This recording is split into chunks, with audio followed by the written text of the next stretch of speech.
Yud Amud Aleph on the bottom. 4 lines from the bottom of the page. So yesterday, we talked about Tamar and her luring Yehuda in to be with her. The verse said she sat at the opening of a Naim. And we had 3 different interpretations to the word Einayim. One was that literally the place was called Einayim, and it was on the way to Timnah. And on the way, that's when Yehuda, going up to Timnah, met her at the entrance of this place called Einayim. Another interpretation is that she was sitting at the entrance of Avraham Avinu, which is where everybody liked to be because of the energy there. And that's why it's called Einayim, which is eyes, because all eyes were upon that location. And the third interpretation was that she had the vision and foresight to make sure that this relationship was legal. We went through how she made sure it was legal by making sure she was demonstrating she was single, she had gone to mikveh, and so on and so on. And she had abandoned idol worship, which is some form of conversion pre-giving the Torah age. She wasn't married because her husbands had died. Her father didn't marry off because she was a widow, because she was an orphan, and so on. So having raised this issue of the entrance to Avraham's place, the Gemara now talks about Avraham's place, which is why I think that it could be when she says at the entrance of Avraham's place, doesn't mean where he passed away, but actually his home where he had his hospitality, because the Gemara launches into his hospitality. And then the Gemara is going to get back to the story of Yehuda and Tamar, which is interesting in and of itself, how Avraham's hospitality plays into the storyline of Yehuda and Tamar, which itself was like the balance of Shimshon's story, all still in the context of Sotah. Let's see how we can read it all together. Okay, so the Gemara, we'll just read the Gemara first and then we'll make some comments. So 4th line from the bottom of the page, 2nd word. Now the verse reads, Vayita Eshel Be'er-Sheva. Avraham planted, that's what the word Vayita means. Like you use that to describe someone who plants a vineyard. Vayita, and he planted his Eshel, whatever that means specifically, in Be'er-Sheva. So what is an Eshel? So to start with, Amar Reish Lakish says, Malamed, this implies, Sha'asa Pardis, he made there a orchard, V'notabai, and he planted there, because the verse describes, and he planted an Eshel. So there's some sort of planting going on. So says Reish Lakish, he had a vineyard, or an orchard, garden, planted all kinds of plants, culminated begadim, and planted all kinds of plants. And now she tells us this was so that he can feed all the passerbys. Right? Beersheba is in the middle of the desert. It's not really fertile land. It's not exactly the place where someone would go to settle a city. It's in the south. It's very dry. People travel there. So he had his great garden there with all kinds of delicacies, and he would feed all those who would come and travel. Interpretation number 1, highlighting the verse, highlighting the word that he planted. Yeah. Was near Beersheba then? No. Yeah. So if this is a Naim, this area in Beersheba, if that's correct, that she sat in the entrance of Avram's tent, which would be in Beersheba, and that's what a Naim is, that's interesting. then that means Timnah would be somewhere there. Yeah, possibly. But isn't Timnah somewhere near Gaza? Which I guess Gaza is also in the south, at least modern Gaza. Or maybe even modern Beersheba isn't the same place as ancient Beersheba. I think it is in the same area. I think it is, because even in the Torah it says it's still named this till this day. Right, but till this day could meaning the modern Israeli government can do whatever it wants, right? It doesn't have to comply with what Torah says is what's called what, right? So I don't know that Beersheba today is exactly the Beersheba then, but I'm pretty sure it's in the south anyway. Why would they change it? Well, it could be there was no city at all, and they just decided to name it after biblical names, which is not uncommon.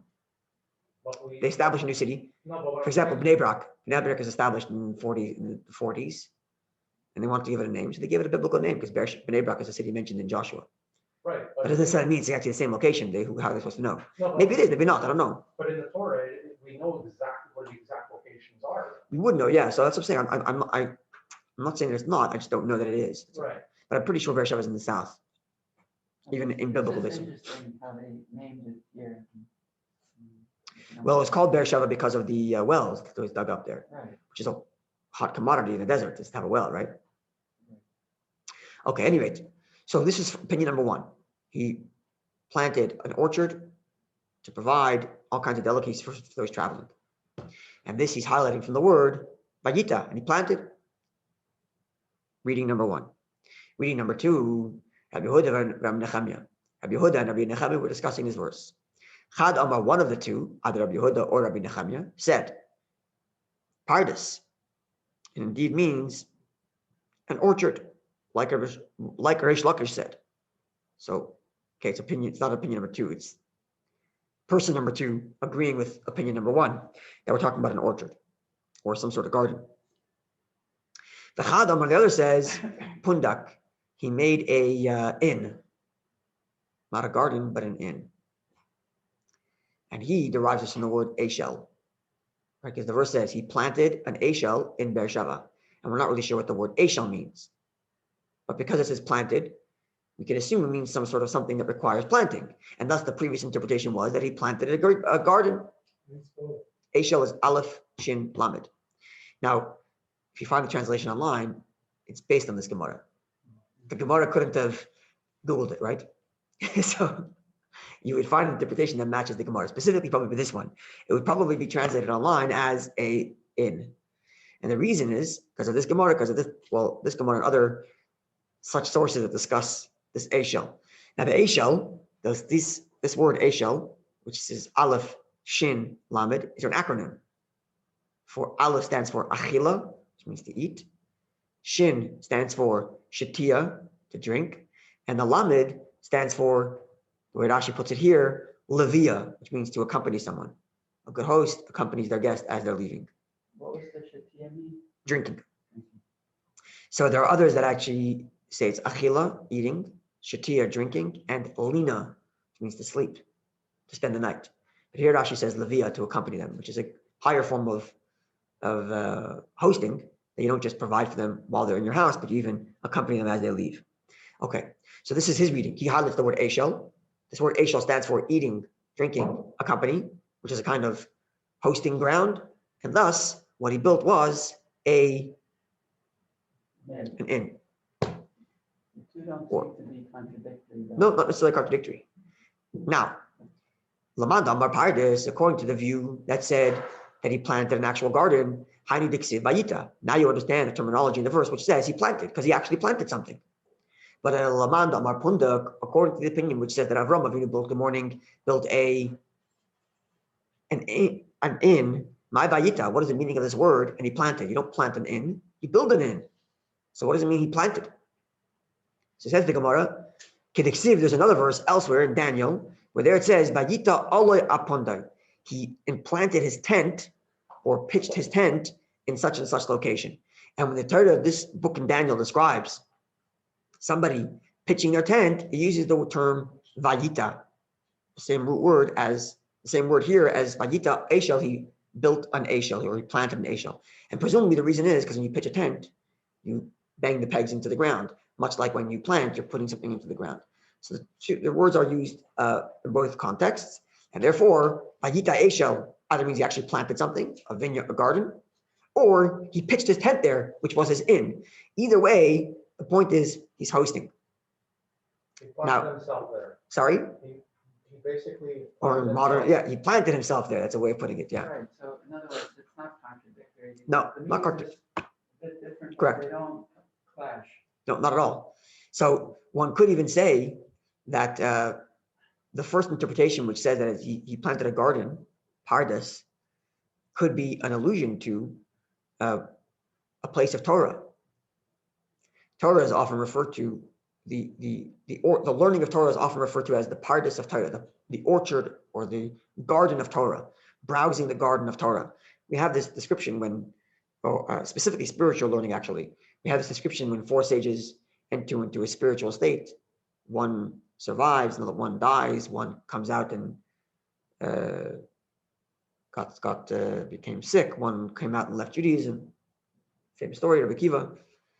Rabbi Kiva and three other students who went into, quote, Pardes, went into the garden, they went into the orchard, meaning they went some spiritual journey in Torah. And one of the reasons for that is because this word Pardes, which means an orchard or a garden, has four letters: Pei, Reish, Daled, and Samach. The Pei stands for Pshat, which means simple reading. Daled stands for Drush, which is homiletics. Reish. So first Pei, Reish, Daled, Samach. So Pei is Pshat, simple level. Reish is Remez, things that are alluded to in the verse, that are deeper than the simple level. Daled, Drush stands for homiletics, a deeper level. And Samach, Soid, is the mystery, Kabbalistic. So Pardes is often a word used to explain the multi-layered nature of Torah. That everything can be understood specifically on four levels. On the simple level, there's hints and allusions in the verse, there's homiletics to be extracted, and then there's the mysterious Kabbalah. So when it says that Abraham set up Pardes, literally it means he built a garden to provide food for people, but it could also be an allusion to this idea that he built a full thriving place of learning on all four levels of Torah, expressed in this word Pardes. And anybody who came to travel could learn Torah on every level, on any level. Right? And that would fit in line with what we're about to read. Right? Right, because that could be prolonged. Because how many years after he died was she living? Right, so that's what I was thinking of yesterday. How long after Avram died was Tamar living? So we know that Avram died before Yaakov even got married. Yeah. It was before he even left his home. Right? So how old is Yehuda after he has two sons and who both die, and then he's going to be with Tamar? So you got to figure it out. It took 14 years till Yaakov got married.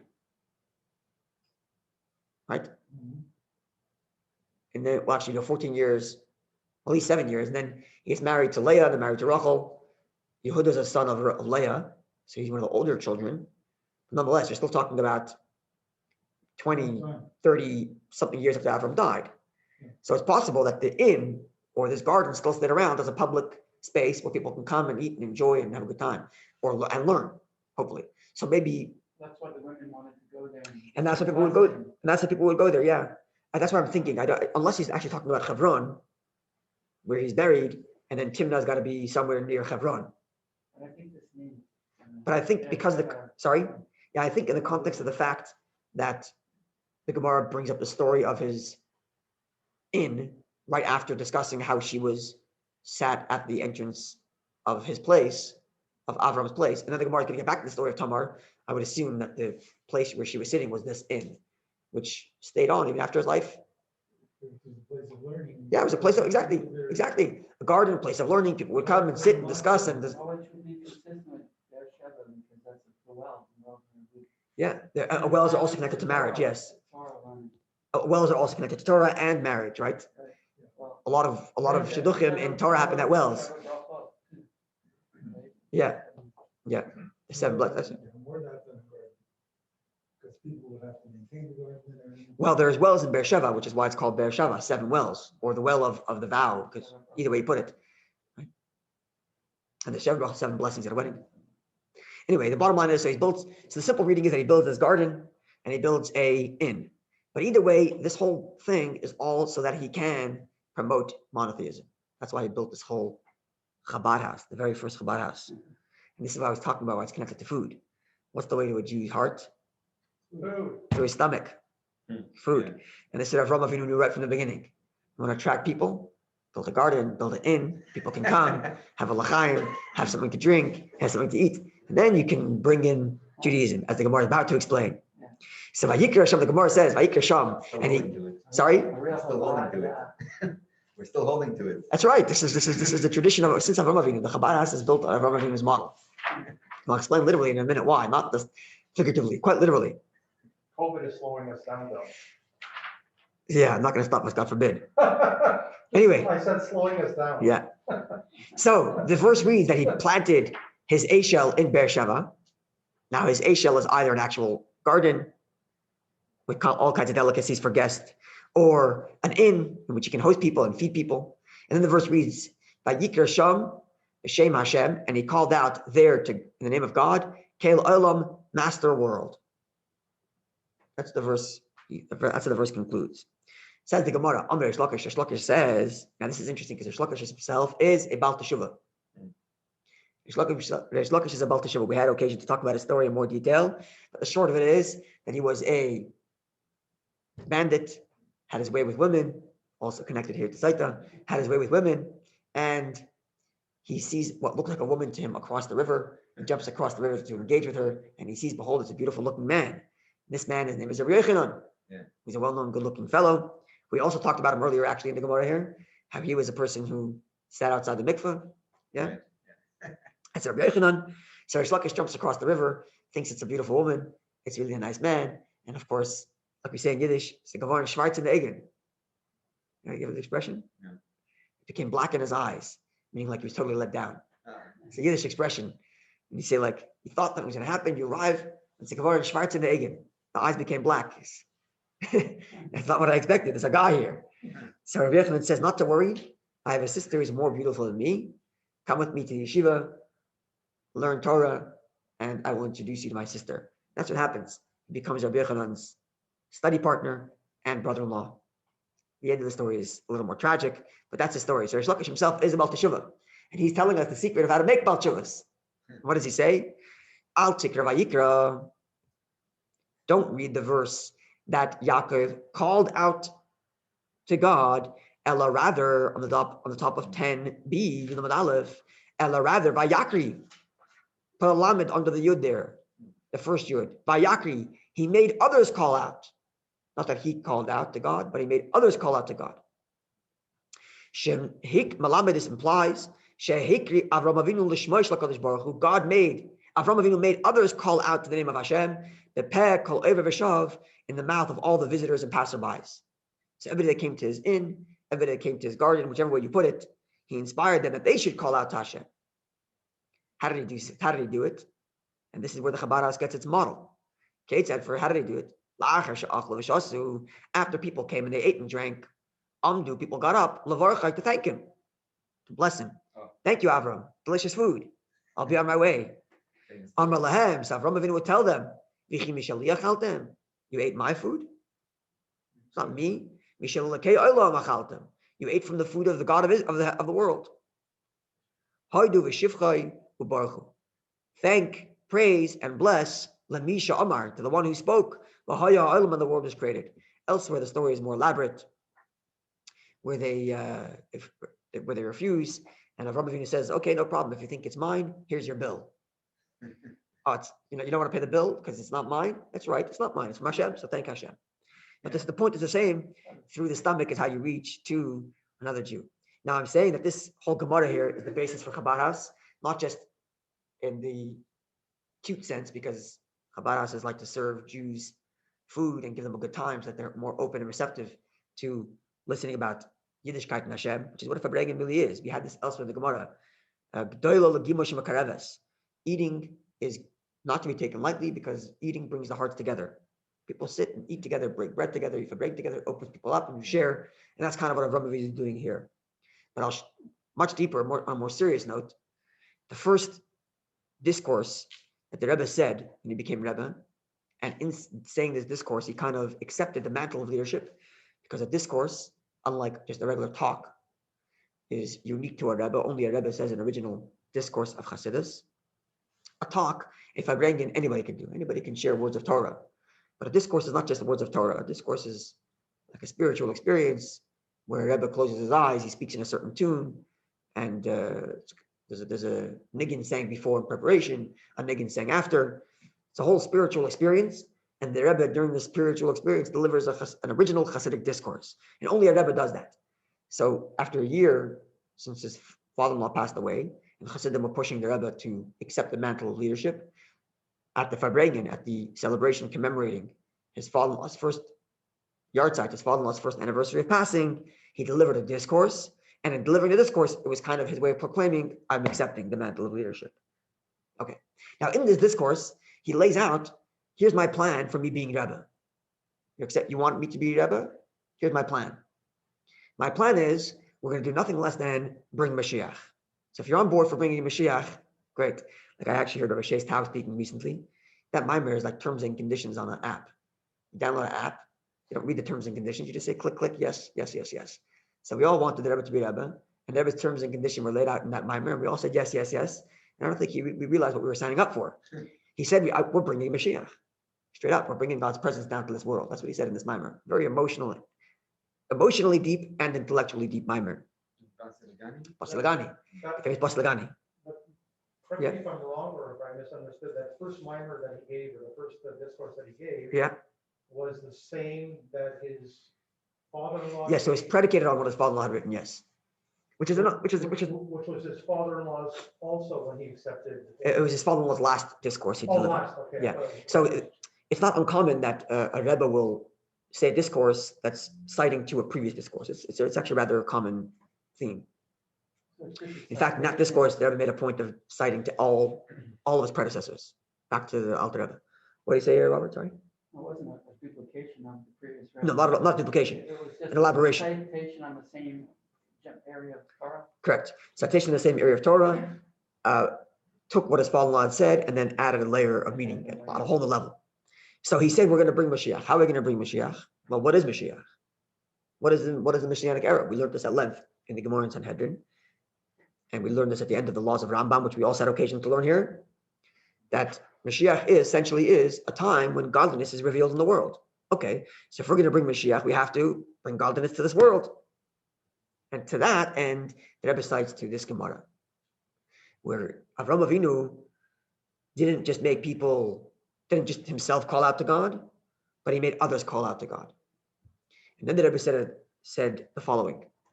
Now, when I'm about to share the following, you should know the Rebbe was, you can hear on the recording, the Rebbe was crying as he says this and can barely get the words out. He's choking up and can barely get the words out. So I'm telling this to you before because you shouldn't just think it's another pshat in the Gemara. Oh, it's a cute pshat. It's much deeper. It's like a, you hear a nice vort, a nice little insight, and you say, oh, very nice, and you go on with your day. That's not what this is. For the Rebbe, this was like, this is what we're doing. This is going to be our life from now on. This became what Chabad houses are. This is why we're here. So he said like this: if a Jew really wants himself to call out to God, if he wants, right, the verse literally says by Yikra that Avram himself called out to God. The Gemara says, don't read it that he called out to God.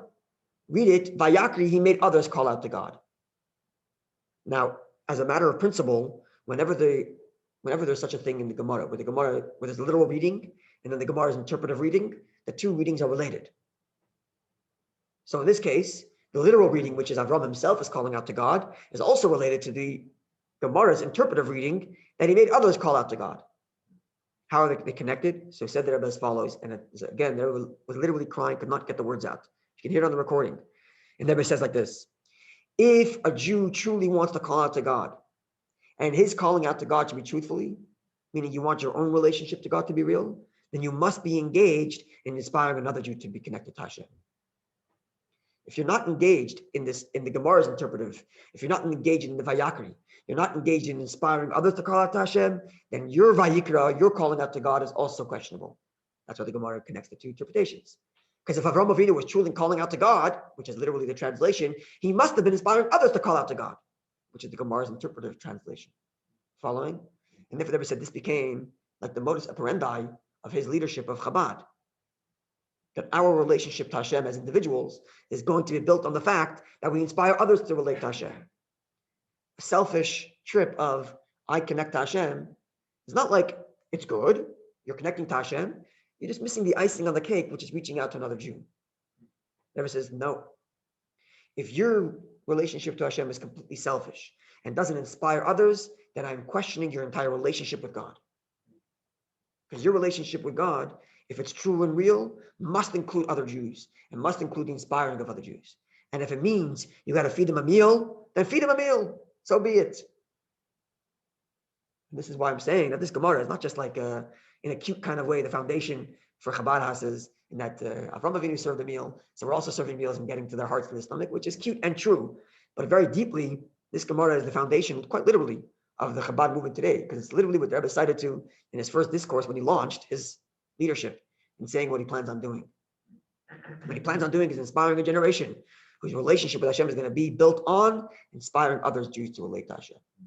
just like Avraham Avinu did with building his very first Chabad House. He built his very first Chabad House, a place of learning, pardes, but also a place that people can eat and drink and celebrate life and share. Like we saw before, if this is the correct reading, that all eyes were upon it. Everybody liked to go hang out there. Everybody liked to be in the Chabad House. Who doesn't? And if when Tamar wants to meet Yehuda, where does he go? To the local Chabad. He goes to Avraham Avinu's tent, goes to Avraham Avinu's meeting place where everybody was. She went, to go meet Yehuda. That's right. Right. So even till today, Chabad houses are hosting events with food for the purpose of making shidduchim too. That's also a thing. Exactly. It's all. That's right. All of it comes down to this very thing. Okay. A wonderful day, an inspired day, and a good Shabbos. Yeah. We can brag about this for days and days. Whole life. People were gonna need food in Mashra if you want. Yeah. We're going to need some of that A-shell, you're saying. Okay. All right, have a wonderful day, Okay, everybody. everybody, there's helps on the Klin and